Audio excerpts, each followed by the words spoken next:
Pero what's the point? Huwag natin idahilan na busy tayo. We can make an altar for the Lord. Kahit wala kang kwarto.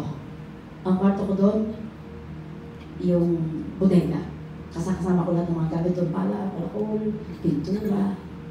Pag binuksan mo yung pinto, kailangan itiklop mo lahat para makalabas ka. Ganun. We can make an altar for the Lord anywhere. Ang kailangan mo lang ay puso. Paano kung bawal maglabas ng Biblia, Pastora? You can talk to God anywhere. Bakit? Naririnig ka niya. Regular fellowship, ito yun. Kaya hindi mo kung sundo yung katabi mo, tingin katabi mo. Okay ba? Regular fellowship, napakalaga niya. Alam niyo ba kapag wala na tayo fellowship sa mga kapatid, di na natin sila nakakasama? Mamamatay ka. Yung tetrahedron, kapag ang isang coal o mas tagal mo po? Uling.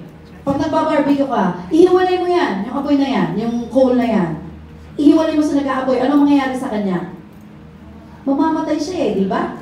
Ibalik mo ulit, paypayan mo, ano mangyayari? Mag-aapoy ulit.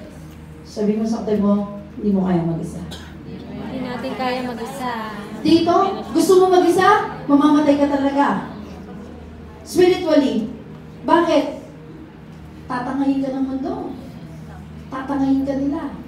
Dito sa God is Alive, hindi ka nila dadalhin sa masama. Yung pastor natin dito, hindi kayo tuturuan ng masama. Pero ang maraming tao ayaw sa church, bakit naiinis kami sa preaching niya? Di ba? Lagi na lang ganon. Ganon po talaga ang katotohanan na nakakasakit. Yes. Pero kailangan natin tanggapin. Bakit? It's for our own good. Magulang kayo. Hindi lahat ng sinasabi niyo sa magulang niyo ay nakakatuwa para sa kanila. Pag nagbubunga nga kayo, di ba? Nagagalit sila.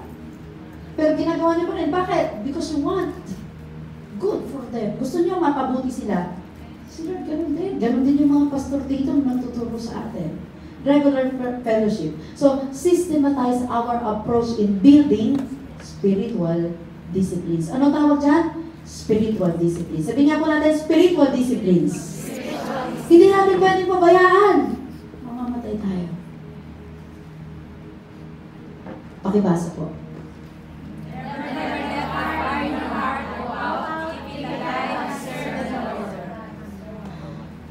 Ilagay natin yan sa ating mga notebook, doon sa double deck na hinihigaan natin.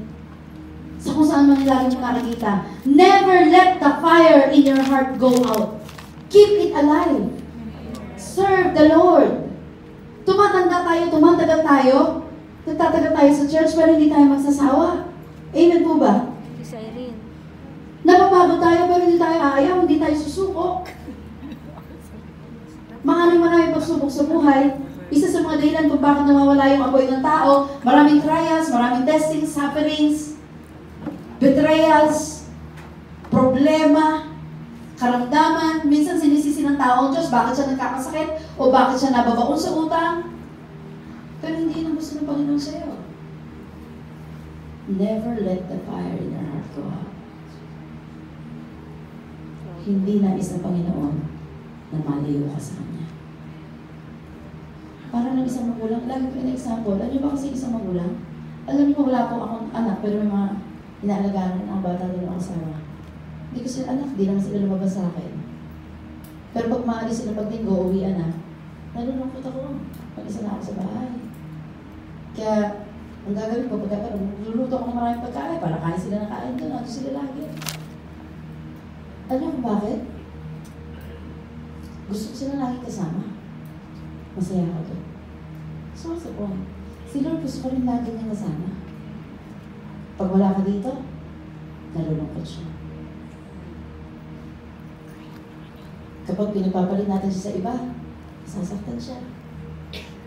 Kasi ang gusto niya, siya ang unang pag-ibig. Bakit? Kasi ikaw rin ang kanyang unang pag-ibig. Tayo rin ang kanyang pag-ibig.